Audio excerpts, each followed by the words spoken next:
बच्चों क्वेश्चन में हमें कहा गया है कि explain H2O2 acts as bleaching agent. तो हमें एक्सप्लेन करना है कि H2O2 किस तरीके से ब्लीचिंग एजेंट की तरह एक्ट कर सकता है। एंड नेक्स्ट हमें एक्सप्लेन करना है concentration of hydrogen peroxide is difficult, क्यों डिफिकल्ट होती है। सो नाउ की कंसेप्ट हम एक एक करके सॉल्व करेंगे। सो पार्ट ए के लिए हमारा की कंसेप्ट क्या हो जाएगा, H2O2 जो होता है हमारा वो देता है nascent oxygen. H2O2 gives nascent oxygen. ये हमारा है इस क्वेश्चन का पार्ट ए की कॉन्सेप्ट। क्यों? क्योंकि इसी की मदद से हम इस क्वेश्चन को सॉल्व कर पाएंगे। सो डेफिनेटली होता क्या है, H2O2 में जब हम वाटर मिलाते हैं तो ये हमें सॉरी H2O2 में वाटर नहीं मिलाते हैं। H2O2 जब हम H2O2 को हीट करते हैं तो ये हमें देता है वाटर प्लस नेसेंट ऑक्सीजन। अब ये जो नेसेंट ऑक्सीजन है ये कंबाइन करता है विद सम कलरिंग मटेरियल और ये इसको कन्वर्ट कर देता है टू सम कलरलेस सब्सटेंस। ये कलरलेस सब्सटेंस में कन्वर्ट कर देता है। इस पूरे प्रोसेस में वो क्या हो रहा होता है एक्चुअल में। So this is how H2O2 acts as bleaching agent by oxidation। तो डेफिनेटली ये नेसेंट ऑक्सीजन रिलीज करता है और कलर्ड सब्सटेंस जो है हमारा वो नेसेंट ऑक्सीजन से कंबाइन करके कलरलेस सब्सटेंस में चेंज हो जाता है।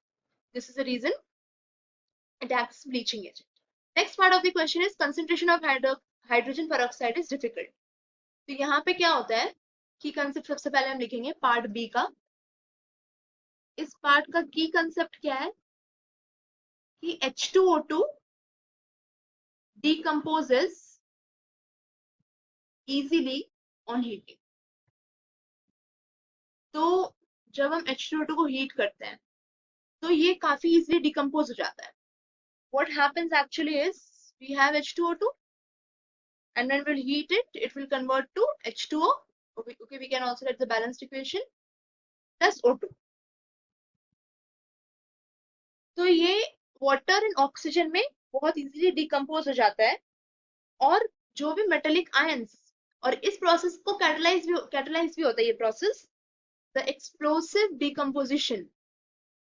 ये जो डिकम्पोजिशन है ये काफी एक्सप्लोसिव है और इस एक्सप्लोसिव डिकम्पोजिशन को of H2O2 is catalyzed। अगर हमारे सोल्यूशन में या कुछ भी प्रेजेंट है, कुछ भी in the sense organic matter present है, ऑर्गेनिक मैटर हो या फिर इवन अगर हमारे पास कोई मेटेलिक आयंस है, if there is some impurity and it is impurity of organic matter और मेटेलिक आयंस, तो ये जो प्रोसेस है वो फर्दर कैटलाइज हो जाता है। So this is the reason जब भी हम कंसंट्रेट करते हैं H2O2 को तो जब हम उसमें से इम्प्योरिटी हटा रहे होते हैं तो ये काफी दिक्कत कॉज करते हैं। This causes difficulty. So this is the final answer of the question that H2O2 decomposes easily on heating. So we have solved both the parts. I hope you understood the concept well. All the best.